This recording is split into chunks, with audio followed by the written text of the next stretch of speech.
दिवाली की रात पटाखे जलाने पर दिल्ली में लगा प्रतिबंध धुएं में उड़ता नजर आया। राष्ट्रीय राजधानी में आधी रात के बाद तक खूब पटाखे जले। एनसीआर के शहरों में प्रतिबंध नहीं था, वहां भी जमकर पटाखे जले। इसी का असर रहा कि पिछले 2 साल के मुकाबले इस साल दिवाली के दिन एक्यूआई ज्यादा दर्ज किया गया। हालांकि तेज हवा चलने से राहत भी रही और पूर्वानुमान के अनुसार एनसीआर में कहीं भी एक्यूआई गंभीर श्रेणी में नहीं पहुंचा। अगले दिन भी एक्यूआई बीते वर्ष की तुलना में थोड़ा कम रहा। हालांकि समाचार एजेंसी रॉयटर के अनुसार पटाखे जलने के कारण दिल्ली दुनिया का सबसे प्रदूषित शहर रहा। शाम 8 बजे के बाद प्रदूषण में होने लगी बढ़ोतरी। गुरुवार को पटाखे जलने से पहले शाम 6 से 7 बजे तक दिल्ली का प्रदूषण अपेक्षाकृत कम था। हवा भी चल रही थी, लेकिन शाम 8 बजे के बाद जब पटाखे जलने शुरू हुए तो इसमें हर घंटे इजाफा होने लगा। गुरुवार शाम 7 बजे दिल्ली का एक्यूआई 327 यानी बहुत खराब श्रेणी में था।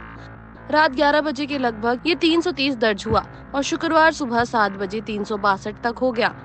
सुबह हवा की गति मंद पड़ने पर स्मॉग की चादर भी देखने को मिली।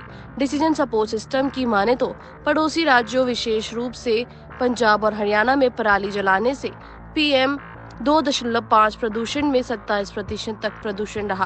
पराली जलाने के मामले भी एक ही दिन में 900 से ऊपर दर्ज किए गए।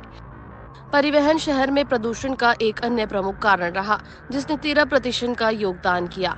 दिवाली पर हवा की दिशा उत्तर पश्चिमी थी। इसकी रफ्तार गुरुवार को 11:30 बजे से शाम 6 बजे तक 12 से 16 तो शुक्रवार से सुबह 3 से 7 किलोमीटर प्रति घंटा थी। इस बार की दिवाली 3 सालों में सबसे ज्यादा प्रदूषित श्रेणी में दर्ज की गई।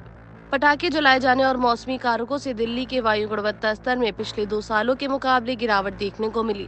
दिल्ली में इस बार मानसून का सीजन सामान्य से अच्छा था। इसके चलते वायु गुणवत्ता भी पहले की तुलना में साफ सुथरी रही थी, लेकिन अक्टूबर महीने की 10 तारीख के बाद से ही वायु गुणवत्ता खराब होने लगी और 13 तारीख से हवा खराब श्रेणी में चली गई।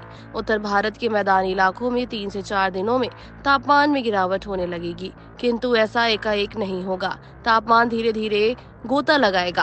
फिर भी अगले एक सप्ताह के दौरान ठंड का एहसास नहीं होगा। मौसम में कोई बड़ा बदलाव नहीं होगा, क्योंकि अभी भी अधिकतम और न्यूनतम तापमान औसत से 2 से 5 डिग्री सेल्सियस अधिक है।